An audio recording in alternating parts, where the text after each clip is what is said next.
प्राकल्पना प्राकल्पना का सामान्य मतलब होता है एक संभावित उत्तर।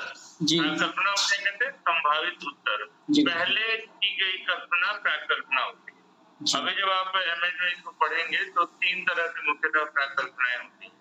एक होती है सकारात्मक प्राकल्पना, जहाँ पर हम जैसे मान लीजिए चंद्रयान भेजना था, तो हम एक बनाएंगे ना प्राकल्पना कि हम ये तकनीकी अपना रहे हैं, इतने मेहनत करें मतलब ये पहुंच जाएगा। या दूसरा करेंगे कि अगर मौसम खराब हो गया तो हमारी ये वाली तकनीकी काम नहीं आएगी और ऐसी स्थिति में पहुंचना असंभव है। या शून्य को छोड़ देंगे कि बना के देखते हैं, पहुंच गया तो अच्छी बात है, नहीं पहुंचा तो अच्छी बात है। इस तरह से प्राकल्पना 3 तरह की होती है मुख्य रूप से। जब शिक्षा में करते हैं तो एक हमने एग्जाम्पल लिया था कि लड़कों या लड़कियों के सामान्यतः सामवेगिक बुद्धि में कोई भेद होता है क्या? जो जब रिजल्ट आता है तो लड़कियों का हमेशा प्रतिशत अधिक होता है। तो इसमें हम प्राकल्पना कर लेंगे, या तो कर लेंगे कि हाँ लड़कों की अपेक्षा लड़कियों की बुद्धि लब्धि अधिक, या दोनों में कोई अंतर नहीं होता है, शून्य, या लड़कियों की बुद्धि लब्धि लड़कों की अपेक्षा अधिक नहीं होती। तो जहाँ पर होती है मानना है वो सकारात्मक है, जहाँ पर नहीं होती है वो नकारात्मक है, और शून्य पर छोड़ दे रहे हैं, वो हो भी सकती है और नहीं हो सकती, तो इसको शून्य कहते हैं। प्राकल्पना को सामान्य रूप से कहते हैं संभावित उत्तर, अंग्रेजी में इसको हाइपोथेसिस। बताओ इसमें बंद कर दो। ठीक है, ये 3 प्रकार है, सकारात्मक हो गया, सकारात्मक, नकारात्मक और शून्य। गुरुजी कई बार जो प्राकल्पना होती है वो मतलब गलत भी हो सकती है क्या? जैसे कुछ चीज मैंने मतलब संभावित प्रश्न कहा कि मैं ऐसा सोच करूंगा और इसका ये रिजल्ट आएगा, लेकिन कई बार ऐसा हो सकता है कि कई बार उसके विपरीत रिजल्ट आए उसका। बिल्कुल ऐसा होता है जी। इसमें अनुसंधाता की कोई गलती नहीं है।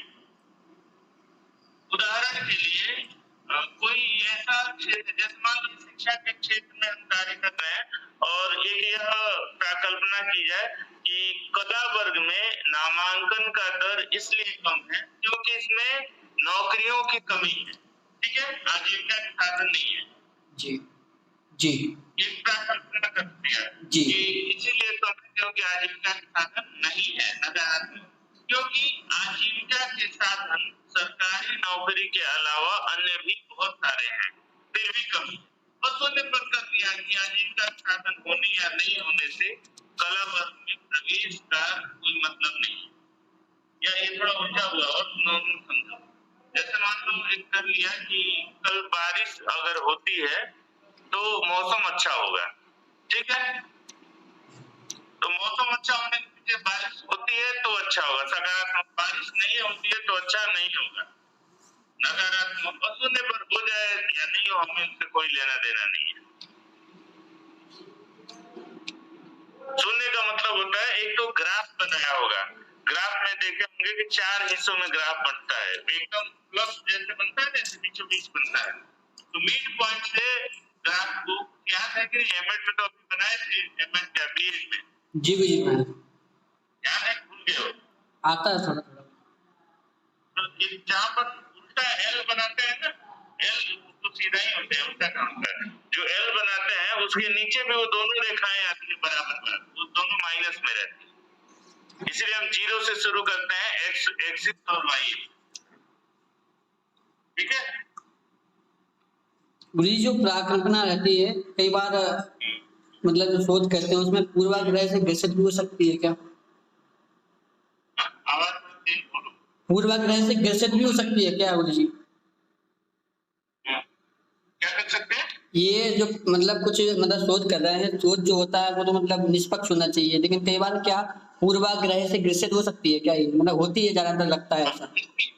इसीलिए प्राकल्पनाएं सकारात्मक या नकारात्मक न बनाकर शून्य बनाई जाती है, क्योंकि अगर मान लो हमने सकारात्मक प्राकल्पना ले ली, यहाँ बारिश हो रही है, इसकी भी आवाज सुनते रहो बहुत तेज, ठीक है, तो सकारात्मक यदि प्राकल्पना ले ली तो अनुसंधाता कोशिश करेगा कि उसका अनुसंधान का रिजल्ट जो है, परिणाम जो है वो सकारात्मक किया है।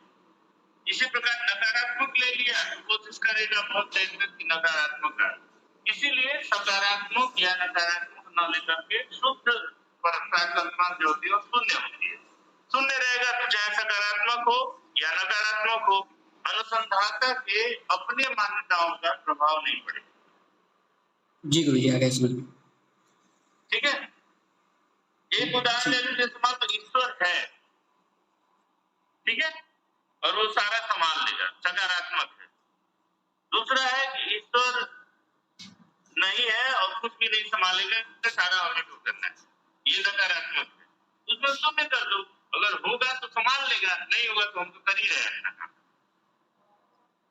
जी ठीक है, तो हमेशा प्राकल्पना अच्छी होती है शून्य, सकारात्मक और नकारात्मक। जी ठीक है जी। अभी और कुछ इसमें, ये जो पंक्तियां थी इनमें से आपके सबके स्क्रीन पर है ना? जी गुरुजी याद दिख रहा है। इनमें से कुछ है जो आपको समस्या हो, इससे संबंधित अगर प्रश्न आएंगे तो उत्तर दे पाएंगे? कोशिश करेंगे। ठीक है, चले हम आगे फिर। जी जी गुरुजी। ठीक है, लाइट चेंज कर लेते हैं इसलिए कि वही दिखाई दे एक बार।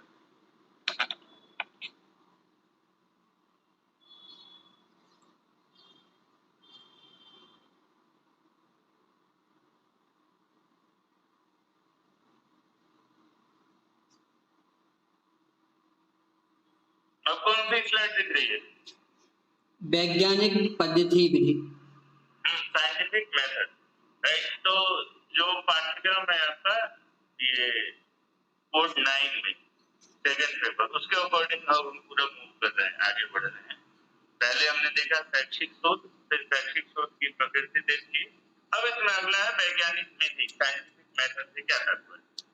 सामान्य रूप से वैज्ञानिक विधि या पद्धति क्या है, जहां पर विषय वस्तु का अध्ययन एक नियंत्रित परिस्थिति में किया जाए।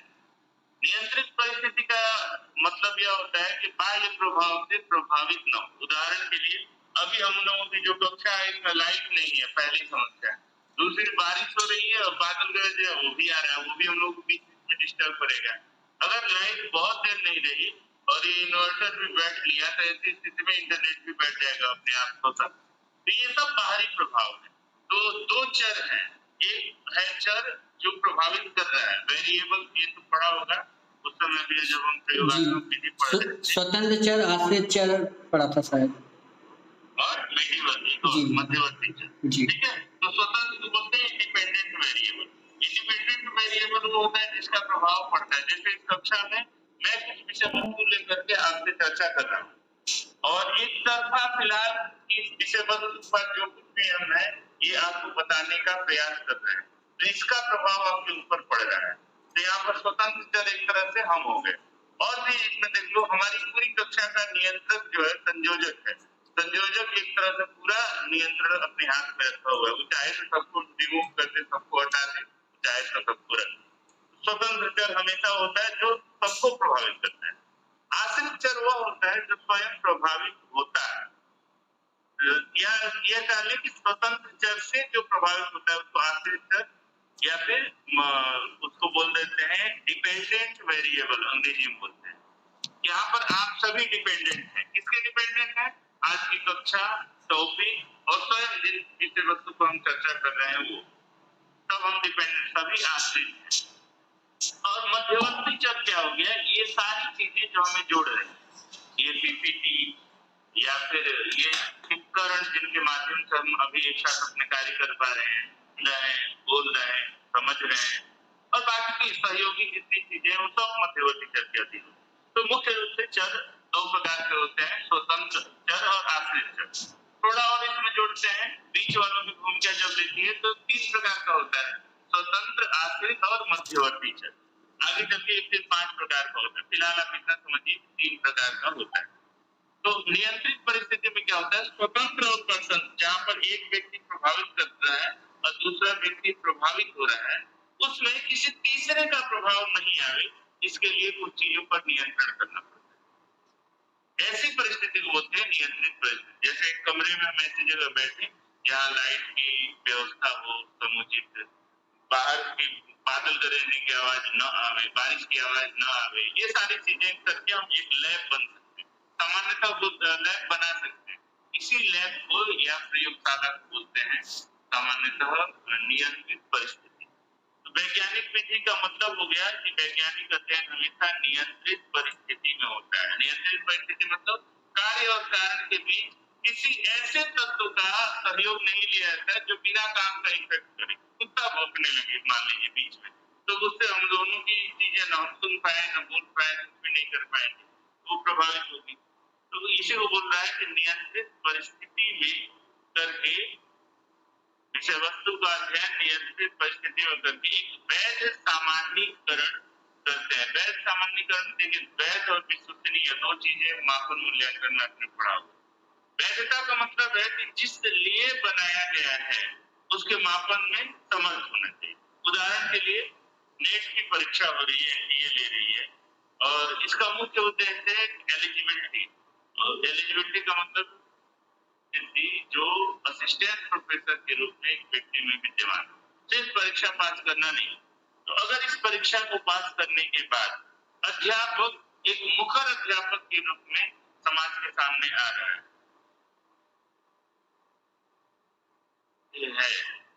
अच्छा काम कर पा रहा है। और विश्वसनीयता क्या होती है? जितने बार इस परीक्षण का उपयोग किया जाएगा लगभग रिजल्ट एक जैसा रहेगा। जिस क्षेत्र में उपयोग किया जाएगा रिजल्ट, जिस क्षेत्र से तात्पर्य चाहे मध्य प्रदेश में करे, जम्मू कश्मीर में करे, कर्नाटक में करे, लद्दाख में करे, अंडमान में करे, कहीं करे, एक जैसा रिजल्ट है। फिर आज जो रिजल्ट आ रहा है 5 साल 10 साल बाद वापस इसी परीक्षण को करें तो रिजल्ट वही आएगा। इसको बोलते हैं विश्वसनीय। तो वैलिडिटी और रियलाइबिलिटी दो चीज है। वैलिड हो और रियलाइबल दो चीजें होनी आवश्यक है। यहाँ भी कह रहा है कि वैध सामान्यीकरण, वैध सामान्यीकरण मतलब जो सामान्यीकरण किया जाए वो वैध हो, मतलब सच में वो जो निष्कर्ष निकले उसको जब भी करके देखा जाए तो वही निष्कर्ष आवे। उदाहरण के लिए जैसे न्यूटन का ले लो, आइंस्टीन को ले लो, कोई भी जितने भी प्रयोग हुए, गति नियम किसने दिया था?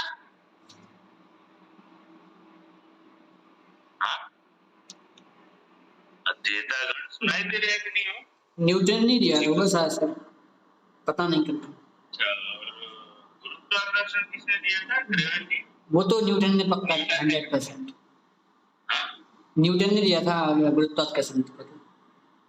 गुरुत्वाकर्षण तो जो कहा वही होता है क्या?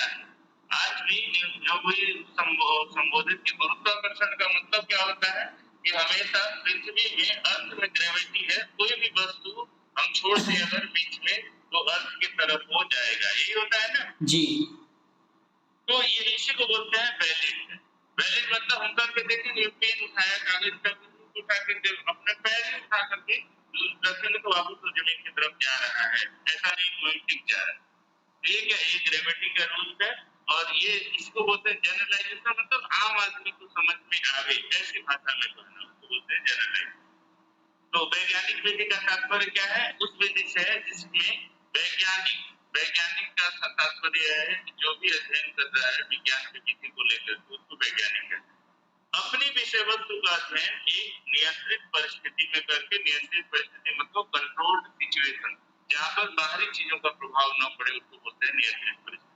और वैध सामान्यीकरण मतलब ऐसा सामान्यीकरण बोलता है जो लोगों को समझ में आए और लोग यदि करके देखें तो परिणाम वैसा ही आए, इसको बोलते हैं वैध सामान्यीकरण। कल हमने एग्जाम्पल लिया था फेज और मेन का, मेन का और अर्थ का, कि जब भी वायर इलेक्ट्रिसिटी प्रवाहित होती है उसको रिटर्न होने का जगह चाहिए। रिटर्न होगा तो लाइट जल रही है, रिटर्न होने की जगह नहीं होगा तो लाइट नहीं जलेगी। तो ये जब भी हम करके देखेंगे ऐसा हो रहा है तो ठीक है। इसको क्या बोलेंगे? वैध है। 10वीं पास करने के बाद बच्चों में सामान्य ज्ञान हो जाता है और वो 12वीं में कहीं प्रवेश ले सकते हैं। ये क्या है? एक सामान्य जनरलाइजेशन। तो इस प्रकार से नियंत्रित परिस्थिति में अध्ययन करके वैध सामान्यीकरण करने की प्रक्रिया को बोलते हैं वैज्ञानिक पद्धति या वैज्ञानिक विधि। दूसरे शब्द में कहा जा सकता है कि जिस व्यवस्थित विधि में ये 3-4 शब्द ध्यान रखना। पहला तो ऑब्जर्वेशन हो, ऑब्जर्वेशन का मतलब निरीक्षण हो। दूसरा कोई देख करके समझ पावे कि हाँ ऐसा ही हो रहा है। दो तरह का होता है, एक तो होता है दृश्यमानता जिसमें रहती है हार्डवेयर वाला, दूसरा सॉफ्टवेयर वाला। तो सॉफ्टवेयर में सॉफ्टवेयर कैसे काम करता है ये भले न समझ में आए, लेकिन काम होने की स्थिति और उसके बाद उसके परिणाम समझ में आते हैं। जैसे एटीएम मशीन है, एटीएम मशीन कैसे काम कर रहा है वो तो हमें नहीं दिखता है, लेकिन जो परिणाम निकाल के देखता है वो पता चल जाता है। हम उससे 100 रुपए मांगे तो 100 रुपए देगा, 200 मांगे तो 200 मिल देगा, 500 मांगे तो 500 देगा। यानी जो कुछ भी कार्य करता है उसका हम निरीक्षण कर पाते। कोई व्यक्ति कर रहा है तो सामने दिख जाता है, कोई मशीन कर रहा है तो उसके परिणाम के द्वारा दिख जाता है। तो हमेशा वैज्ञानिक विधि जो होती है वो ऑब्जर्वेटिव होती है, निरीक्षण करने योग्य होती है। दूसरा हम उसका सत्यापन कर सकते हैं। जो चीजें जो फैक्ट हमारे सामने आया, जो वैधता आई या जो परिणाम आया, रिपोर्ट आया, उसको वापस से हम एक बार फिर से सत्यापित कर सकते हैं, प्रमाणित कर सकते हैं, करके स्वयं देख सकते हैं कि यही रिजल्ट आ रहा है या नहीं। तो सेम उसी परिस्थिति में करते हो, इसमें सत्यापन करने की योग्यता। हमने कहा जैसे गुरुत्वाकर्षण का सिद्धांत, अर्थ में गुरुत्वाकर्षण, पृथ्वी में गुरुत्वाकर्षण होता है, तो कोई वस्तु गिरा के देख लेंगे पृथ्वी में है कि नहीं। अगर आकाश में भी होता है तो उसको ऊपर की तरफ खींचना चाहिए, यानी आकाश में नहीं होता है, नीचे की तरफ जा रहा है मतलब धरती में होता है। और थोड़ा सा ऊपर चले गए और स्पेस में चले गए, अंतरिक्ष में चले गए, तो अंतरिक्ष में गुरुत्वाकर्षण नहीं है, वहां नहीं काम करता। जो चीज जहाँ रहती है वहीं घूमने लगती, वहां पर गुरुत्वाकर्षण नहीं है। चांद पर गुरुत्वाकर्षण है या नहीं? हाँ है गुरुजी, है। इतना अपने चंद्रयान को खींचता है, चंद्रयान को उतारने को क्यों अंतरिक्ष यान नहीं उतरता है बाकी जगह? चलो ये पता करना बाद में, अभी हम अपने बिंदु पर चर्चा करते हैं, लंबा खींच जाएगा। तो दो चीजें आई, पहला निरीक्षण और दूसरा सत्यापन, हम स्वयं करके देख सके ऐसा हो रहा है। तीसरा चीज है वर्गीकरण और विश्लेषण। वर्गीकरण का मतलब होता है क्लासिफिकेशन, अलग अलग हिस्सों में बांट सके कि इसके मिलने से यह कार्य होगा, इसके मिलने से यह कार्य होगा। उदाहरण के लिए कंप्यूटर है, तो कंप्यूटर के बहुत सारे कार्य हैं। मोबाइल में मोबाइल चला रहा है, लैपटॉप में काम कर रहा है, ऑफिस में काम कर रहा है, लैब में काम कर रहा है, एआई के रूप में रोबोट में काम कर रहा है, आर्टिफिशियल इंटेलिजेंस में। वो जब ऑटोमेटिक जो टंक मशीन है उसमें काम कर रहा है, जो आप एटीएम में। तो जहां जहां देखो हर जगह उसका कोई ना कोई स्वरूप है। तो कुछ कहीं सॉफ्टवेयर बढ़ाना है, कहीं घटाना है, जिसके कारण उसमें कार्य कर रहा है। इसीलिए हमने नामकरण कर दिया कि ये जो है डेस्कटॉप कंप्यूटर है, ये लैपटॉप कंप्यूटर है, ये नोटबुक कंप्यूटर है, ये मोबाइल है, फोन के रूप में करके। ये सब वर्गीकरण किस आधार पर कर रहे हैं? इसमें विद्यमान गुणवत्ता के आधार पर इसकी कार्य पद्धति क्या है। तो हमेशा वैज्ञानिक अनुसंधान में वर्गीकरण का और वर्गीकरण के बाद एक विश्लेषण का, इन दोनों का स्थान बना रहता है। चौथा चीज है सामान्यीकरण, जनरलाइजेशन। सामान्यीकरण मतलब जो निष्कर्ष निकल रहा है उसको आम आदमी की भाषा में बता के समझा के बताया जा सकता है। और जब भी व्यक्ति उन चीजों को मिलाएंगे करेंगे, आर्किमिडीज की थ्योरी हमने पढ़ा हुआ है कि कौन सा सिद्धांत है वो आर्किमिडीज का? हाँ, उत्प्लावन का सिद्धांत कि किसी भरे हुए टब में अगर कोई वस्तु कुछ ऐसा ऑब्जेक्ट डाले, वस्तु डाले, तो वो अपने आकार या भार के बराबर उसमें से पानी निकालता है। ये हमने करके देख लिया, ऐसा आर्किमिडीज ने बताया। और जब भी हम देखते हैं कि भरे हुए बाल्टी में लोटा डाल दो, उसमें कुछ और सामान डालो, कटोरा डालो, तो थोड़ा सा पानी वो बाहर से लग के आ जाता है। क्यों आ जाता है? क्योंकि यह उसका नियम है कि उत्प्लावन का सिद्धांत ये कहता है कि जब भरी हुई वस्तु है तो जब भी उसमें डालेंगे तो जो वस्तु उसके आकार या भार के बराबर पानी बाहर निकाल देंगे, जिसको बोलते हैं सामान्यीकरण। तो दो चीजें स्पष्ट हो, एक तो वैज्ञानिक विधि वह है जिसमें अध्ययन नियंत्रित परिस्थिति में किया जाता है और जो उसका परिणाम होता है वैध होता है और सामान्यीकरण उसका किया।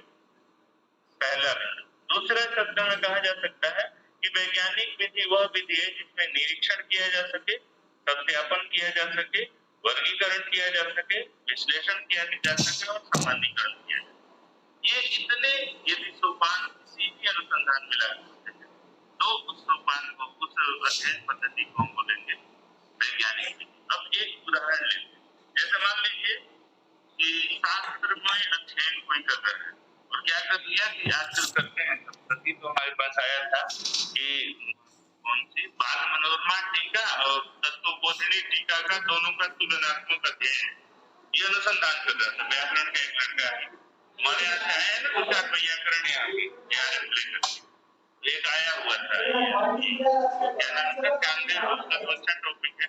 एक और उसी का था बाल मनोरमा और तत्वबोधिनी टीका का, तो हम सोचे क्या कर तुलनात्मक, क्या इसमें निष्कर्ष क्या निकलेगा, बाकी बस इन दोनों को देख लेंगे, उसमें क्या कहा, इसमें क्या कहा, पीएचडी हो जाएगी। तो यह कहीं से भी एक तो निरीक्षण करने योग्य नहीं है, तो दोनों दो जगह देख लेंगे, कर लेंगे, देख भी लेंगे, उसका सारांश नहीं है, फिर सत्यापन नहीं किया जा सकता है, क्योंकि शब्दों की व्याख्या व्यक्ति संदर्भ के अनुसार करता है। शब्द तो लिख दिया, लेकिन किस संदर्भ में उसने उपयोग किया, किस संदर्भ में हमने लिया, या शब्द का की व्याख्या करते समय पूरा शब्दशास्त्र है, किसी भी वस्तु को जोड़ घटा करके बहुत लंबा किया जा सकता है और किसी को बहुत छोटा किया जा सकता है। एक छात्र उससे हमने पूछा कि विशेषज्ञ का अर्थ बताओ, तो बताया कि विशेषज्ञ का मतलब होता है गुरुजी मूर्ख आदमी। हमने कहा बहुत अच्छी बात है, बताओ कैसे होता है, सिद्ध करो। कहा कि जानाति विज्ञ, जो जानता है उसको क्या बोलते हैं, विज्ञ है, और न जानाति थी अज्ञ, जो नहीं जानता है वो अज्ञ है, और विशिष्ट रूपेण न जानाति थी विशेषज्ञ, मतलब महामूर्ख होता है विशेषज्ञ का। ठीक है, तुम्हारे साथ बुद्ध है जन शैली में। तो कभी भी शब्दों का विकृति या फिर उनका परिष्कार वो संदर्भगत होता है व्यक्ति अपना, इसीलिए तो शास्त्रार्थ की प्रक्रिया है कि कहीं से कहीं आए जाते थे, तो कोई सीमांकन नहीं है, अंतिम कथन नहीं है। अभी हमने न्यूटन को देख लिया, गति नियम देख लिया, बस में जब भी खड़े होते हैं, बस खड़ी है तो एकाएक तेजी से चल रही, तो हम किधर की तरफ झुकेंगे, आगे की तरफ, पीछे की तरफ? बस खड़ी है और एकाएक चल रही, तो किधर झुकते हैं, पीछे की तरफ, आगे की तरफ, आगे की तरफ। रुकी और रुकते समय एकाएक एकदम, तब वो जब आगे पहुंच जाते हैं, मतलब रुकी रहेगी तो भी हम आगे की तरफ जाएंगे, रुकी रहेंगे अपने आप चलेगी, और जब चल रही है रुकी तो भी आगे की तरफ भी जाएंगे। नहीं गुरुजी, जब एकदम से चलेगी तो पीछे की तरफ होंगे और जब रुकेगी तो आगे की तरफ जाएंगे। यही गति के दोनों नियम है। जी बस में कम बैठता हूँ। बराबर फोर्स बल का, तुम लोग किस स्कूल में पढ़ रहे हो, बस में थोड़ा दिन खड़े होकर यात्रा करना होता है। बाइक से टीचिंग प्रैक्टिस जाते थे कभी, इसलिए याद नहीं है। किताब में पढ़ने से ज्ञान नहीं होता है। ठीक है, मेट्रो शुरू हो गया कि नहीं, वहीं जाके यात्रा करके कल देख के आना है। नहीं बात, किसी को उद्घाटन सिर्फ हुआ है, बस में कर लेना उससे। ठीक है, कहने का यही तात्पर्य है कि सत्यापित आप कर सके कि सच में ऐसा होता है या नहीं, वर्गीकरण टुकड़ों में बांट सके, गति का नियम 1, गति का नियम 2, गति का नियम 3, कितने नियम दिए, कितने नियम है गति के?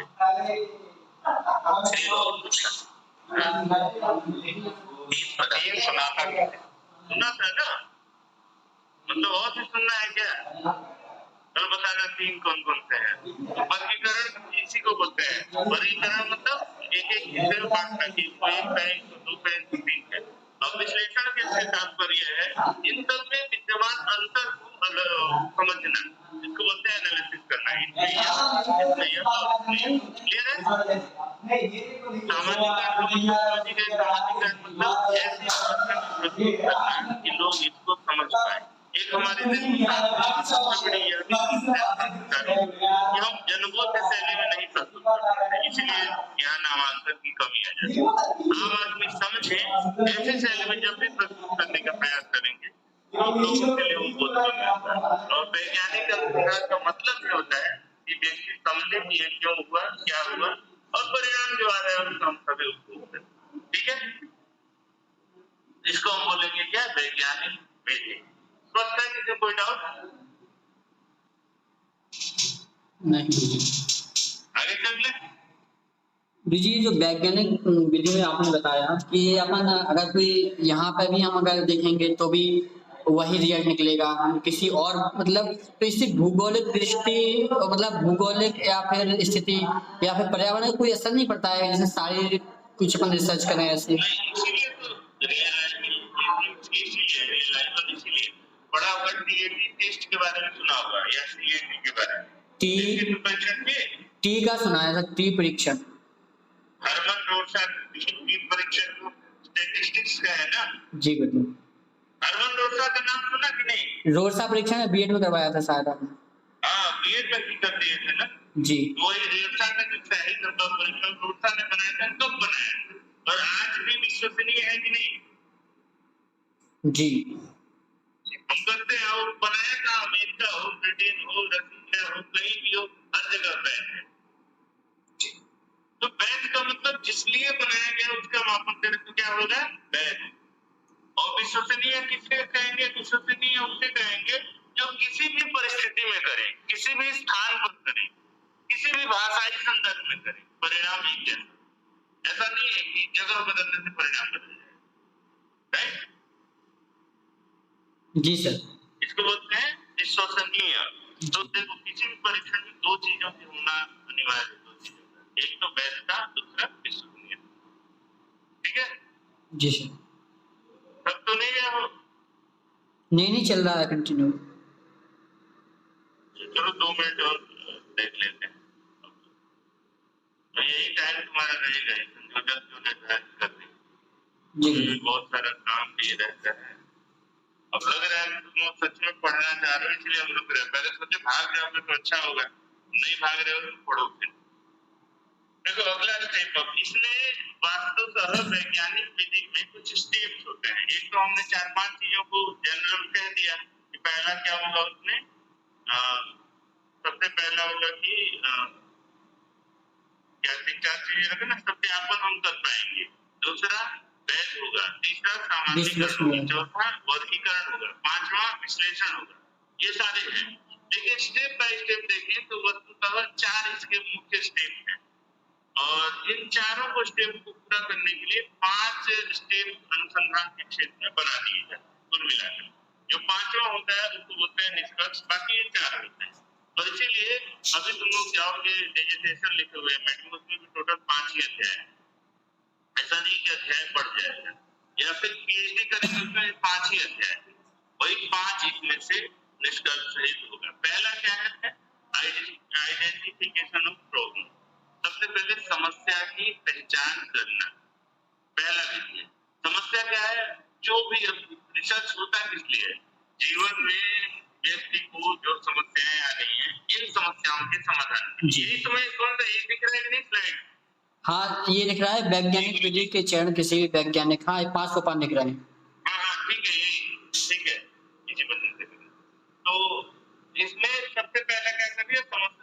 अनुसंधान किस लिए होता है? पहला स्टेज में ध्यान रखना, अगर पूछ दे अनुसंधान का सबसे प्रमुख कारण है, पहला कारण होता है समस्या का जीवन में समाधान। होने वाली समस्या का समाधान करना। जी। इसीलिए अनुसंधान होता है। और इस समस्या के समाधान के लिए जो पहल करते हैं, जो प्रयास करते हैं, इस प्रयास को ही अनुसंधान कहते हैं। यानी समस्या के समाधान के लिए किए जाने वाले प्रयास को अनुसंधान करते हैं। और शिक्षा के क्षेत्र में शैक्षिक समस्याओं के समाधान के लिए किए जाने वाले प्रयास को शैक्षिक अनुसंधान कहते हैं। ठीक है? तो पहली चीज होती है आइडेंटिफिकेशन ऑफ प्रॉब्लम, समस्या की पहचान करना। उदाहरण के लिए हमने बताया ना, हमारे साथ हमने जो पीएचडी क्यों किया, मुख्य हमारी समस्या थी, हमारे जो साथी थे उनके नंबर कई बार ज्यादा आते थे। और कई बार ऐसा जब भी आप देखते होंगे बोर्ड रिजल्ट आता है, तब देखते होंगे लड़कियों का प्रतिशत ज्यादा है, लड़कों का कम है। तो कर लिया, लड़कियों ने मारी बाजी। हम भी देखते थे क्यों बाजी मारती है, लड़कों की ऐसी कौन सी कमी हो जाती है। ये बचपन से 5th क्लास से चलती रही। हमारी दोस्त थी, उसको लेकर हम देखते रहे और फिर हर साल ये और बनता रहा। तो हमने सोचा था कि हमें कभी समय मिलेगा तो इस पे हम काम करें। तो एक बुद्धि कॉन्सेप्ट था कि बुद्धि के कारण लोगों में भेद होता होगा। फिर बाद में एक मेयर सैलोवी नाम के 2 व्यक्ति थे, इन लोगों ने, एक गोल्डमैन और आया, इन लोगों ने सबने मिल करके एक और इमोशनल क्वोशेंट को भी जन्म दिया, जिसको सामवेगिक बुद्धिलब्धि कहते हैं, बुद्धिमत्ता कहते हैं। तो इस पर फिर हमने काम करने का प्रयास किया। तो ये समस्या क्या थी? एक तो सामाजिक समस्या, दूसरी हमारी वैयक्तिक समस्या, इसको हमने आइडेंटिफाई किया अपने अनुसंधान। ठीक है। दूसरा है फॉर्मुलेशन ऑफ द हाइपोथेसिस। कल्पना को एक फॉर्मल वे में मतलब औपचारिक क्रम में लिखना, रखना। कल्पना परिकल्पना एक ही चीज है, ध्यान रखना। कल्पना जो है यहाँ, कल्पना का मतलब होता है अनुसंधान के लिए निर्मित एक पूर्व उत्तर कह सकते हो, या अनुसंधान करने के लिए चिन्हित पूर्व उत्तर। भविष्य में इसका अनुसंधान का यह उत्तर हो सकता है, इसी को बोलते हैं प्राकल्पना। दूसरी बात, इसको कहीं कहीं कहा जाता है संभावित उत्तर को प्राकल्पना कर। संभावित का हो सकता है हमारे अनुसंधान का रिजल्ट जो है वो इस तरह से आए, इसी को बोलते हैं संभावित उत्तर। तो कल्पना के निर्माण में करते हैं कि या सकारात्मक होगा कि ऐसा ही परिणाम होगा। हमने क्या किया था? हमने शून्य किया था कि बुद्धि के कारण व्यक्ति के उपलब्धि में, लड़के या लड़की के उपलब्धि में कोई अंतर नहीं होता है, या अगर करते तो बुद्धि के कारण व्यक्ति के उपलब्धि में अंतर होता है, या फिर ये कर सकते हैं कि बुद्धि के कारण व्यक्ति के उपलब्धि में अंतर हो भी सकता है और नहीं भी हो सकता है। ये कुछ 3 प्रकार की प्राकल्पनाएं बन सकती थी।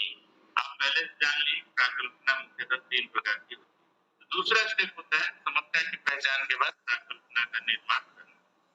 तीसरा है अब एक निगमनात्मक चिंतन द्वारा प्राकल्पना से एक आशय तक। देखो, सबसे बड़ा कारण होता है, कल भी हम इस पर चर्चा किए थे, निगमनात्मक 2 तरह के थॉट होते हैं, डिडक्टिव और दूसरा कौन सा होता है? आगमनात्मक। डिडक्टिव होता है, दूसरे बोलते हैं आगमनात्मक को क्या बोलते हैं? चलो याद आएगा तो बात किया जाए।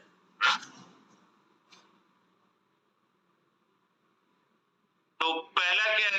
आगमन और निगमन मुख्य अंतर क्या है? व्याकरण वाले तो इस चीज को पढ़ते हैं, गणित वाले भी पढ़ते हैं। इंडक्टिव और डिडक्टिव पहले रहेगा, फॉर्मूला के बाद हम रिजल्ट तक जाएंगे, उदाहरण तक जाएंगे। इंडक्टिव और डिडक्टिव कहते हैं क्या गुरु जी?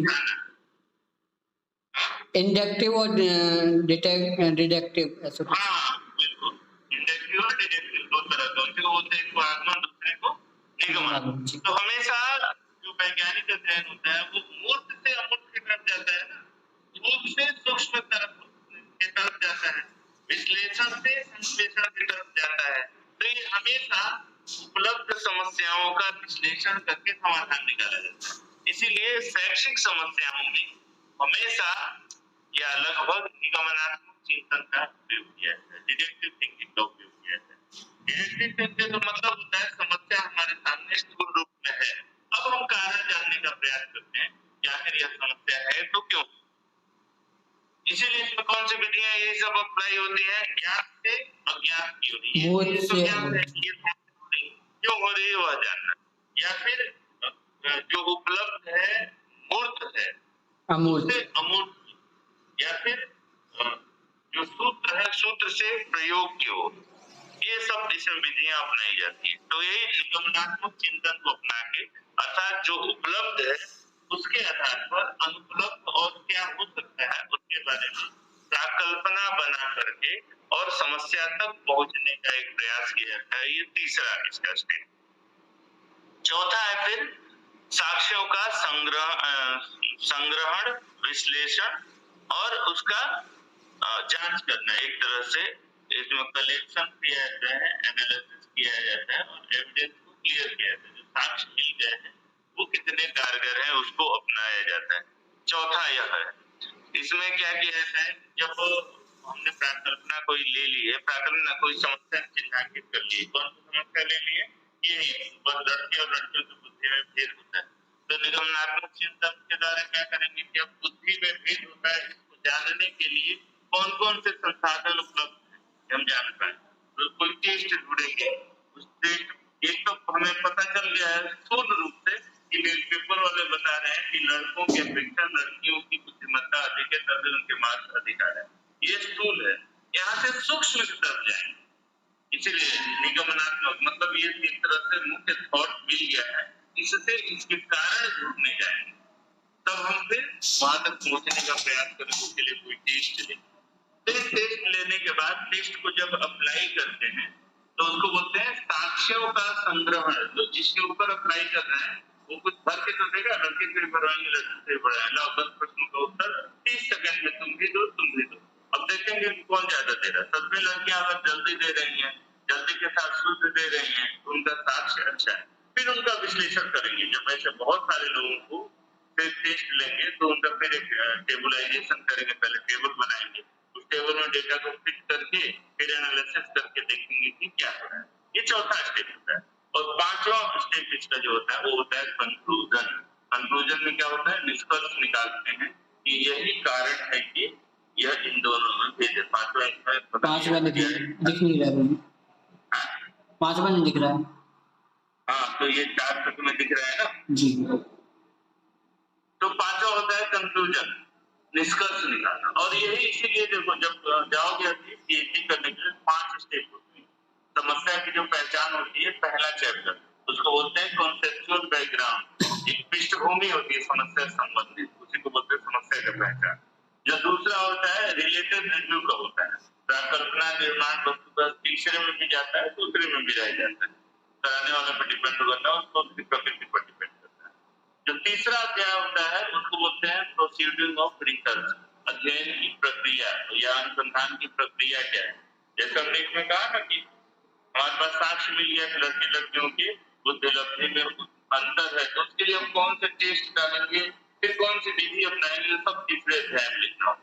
चौथे अध्याय में डेटा हम उसको अप्लाई करेंगे, अपना जो प्रपत्र है उसके आधार पर डेटा कलेक्ट करेंगे, एनालिसिस करेंगे और फिर एक कंक्लूजन तक पहुंचने का प्रयास करेंगे। तो पांचवा जो होता है वो होता है कंक्लूजन का, निष्कर्ष का समरी लिखेंगे कि हमने पूरे अनुसंधान किया और उस अनुसंधान के आधार पर यह निष्कर्ष प्राप्त। ठीक है जी। ये आपके पाठ्यक्रम में जो 2 बिंदु था, पहला है कि वैज्ञानिक विधि क्या है और दूसरा बिंदु था पहला वैज्ञानिक शैक्षिक शोध क्या है और दूसरा वैज्ञानिक विधि क्या है। इन 2 बिंदु पर चर्चा की। इसे कोई पूछना है? नहीं गुरु जी ऐसे नेट में जो क्वेश्चन आते हैं वो किस प्रकार के आते होंगे इनसे संदर्भ में? इसलिए हमने कहा क्वेश्चन कुछ लेके आवे, प्रकार से पता चलेगा। पिछला उसको डिस्कस भी करेंगे कि अगर ऐसा पूछता है तो क्या है, फिर भी आपने प्रश्न पूछा तो सबसे पहले तो अनुसंधान के अलग अलग प्रकार हैं। ठीक है, कह दिया कि नॉर्मल नई शिक्षा नीति भारत में चल रही है, तो नई शिक्षा नीति का ये भारतीय शिक्षा व्यवस्था पर नई शिक्षा नीति का क्या प्रभाव पड़े, इसका यदि अध्ययन करना हो तो ये किस अनुसंधान का हिस्सा है। अब हमारे यहाँ लाइट आई है सदियों बाद,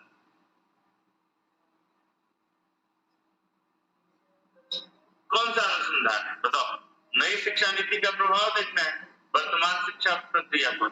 अब अनुसंधान के मुख्यतः भेद तो 3 जान लिए, कौन कौन था? मौलिक, व्यवहारिक और क्रियात्मक।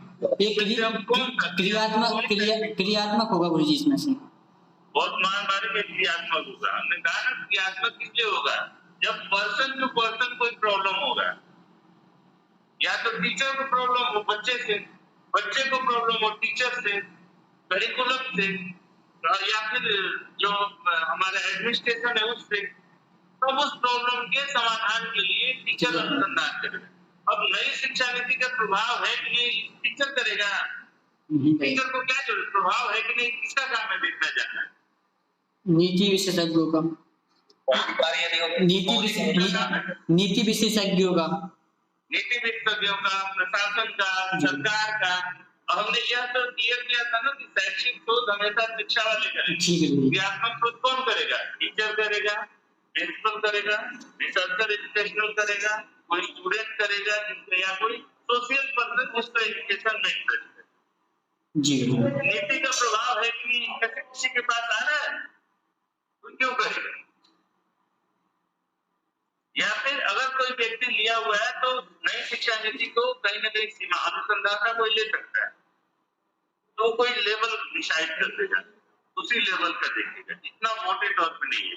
अब किसका हिस्सा है? अब समझ में आया तो उत्तर तो बताना होगा। मौलिक अनुसंधान का होगा, क्योंकि पहली बार इसका प्रभाव हमें देखना होगा। इसको लगाने से तेज होगी क्या आवाज हमारी? इनको हम ले आकर देखते हैं। हमें तो अपना माइक बंद कर, क्या समस्या आ रही है? हिट कर रहा है, आवाज आ रही, आवाज। माइक माइक मैंने सुना लाइट।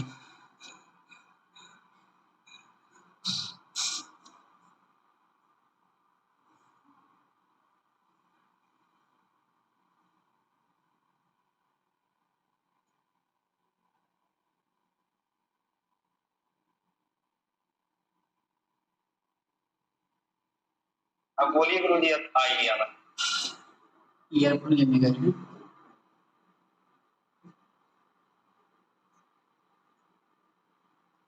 हाँ बोलो,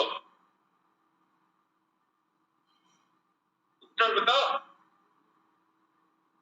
यदि गुरुजी वो उसका व्यवहार में इम्प्लीमेंटेशन हुआ कि नहीं हुआ, इसीलिए तो अनुसंधान के अंतर्गत आएगा। तो हम कौन से जुड़ रहे हैं तो बंद करते हैं। इसको एंड का जो रिकॉर्ड कर रहे हो तो यार इसी में चलने दो। बताओ क्या बोल रहे थे? उसका यदि प्रभाव देखना है, मतलब व्यवहार में इम्प्लीमेंट हुआ कि नहीं हुआ, इसलिए वो द्रव्यकृत अनुसंधान के अंतर्गत आएगा। किसके? कितना लागू हो पाया नहीं हो पाया ये देखना है, तो दो द्रव्यकृत अनुसंधान के अंतर्गत आएगा। व्यवहारिक के अंदर आ रहे हैं। व्यवहारिक का मतलब होता है एक बार सिद्धांत प्रतिपादित किया जा चुका है, अब व्यवहार में प्रभाव देखना है। और देखो, जब तक अनुसंधाता या शिक्षा से जुड़ा हुआ कोई व्यक्ति नहीं आ रहा है, तब तक वो शैक्षिक अनुसंधान या क्रियात्मक अनुसंधान के अंदर समाहित नहीं है। तब तक एक सामाजिक समस्या है यह सब। और समाज में शिक्षा प्रशासन, सरकार या किसी संगठन का काम है। और वो भी काम क्या है, नई शिक्षा नीति बना के लागू कर दिया। पहले समस्या थी जो शिक्षा नीति थी, तो समस्या के लिए एक नया मौलिक संरचना की गई, पहला नमूना नई शिक्षा नीति दी गई। अब प्रभाव देखना है, यानी डिस्क्राइब करके देखनी है। किसका हिस्सा होगा हमेशा? अगला इसमें आपके पाठ्यक्रम में है, इसको और डीपली समझाएगा। ठीक है, इसमें एक प्रश्न पूछता है कि जैसे हमने अनुसूची प्रश्न सर्वे कर रहे हैं, सोशल सर्वे, सामाजिक सर्वेक्षण, तो सामाजिक सर्वेक्षण किसके अधीन आएगा? यह वैज्ञानिक अनुसंधान है, यह मौलिक अनुसंधान है, यह व्यवहारिक अनुसंधान है, और ये सर्वेक्षण अनुसंधान मान लीजिए।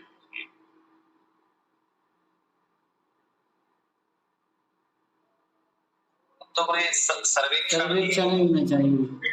सर्वेक्षण हो गया। सर्वेक्षण आता किसमें है?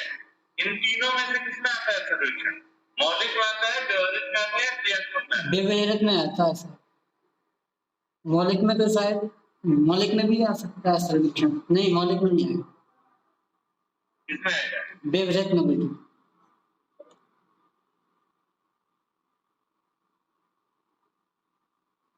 सर्वेक्षण व्यवहार में, व्यवहारिक में ही आएगा।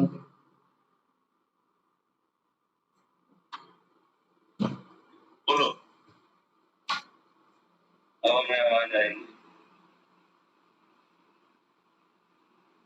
व्यवहारिक में आएगा पहले।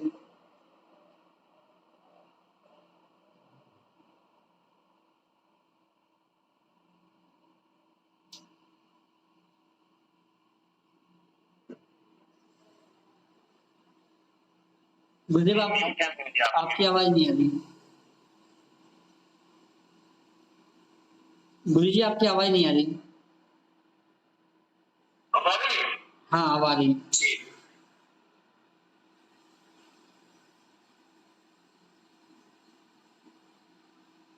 तो यहाँ ये लाली कराने के बाद अब आ रही है कि नहीं? जी आ रही है।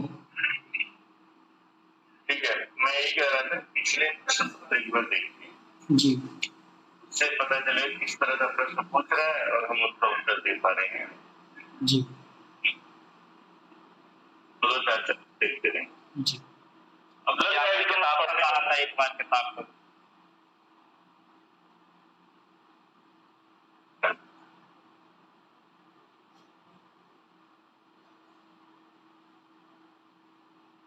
आवाज आपकी कट रही है। कोई बात नहीं ना, आज बताते हैं, ठीक है बताते हैं, ठीक है मिलते हैं फिर कल। वही समय संयोजक बताएगा जितने बजे उतने बजे हम भी जुड़ जाएंगे।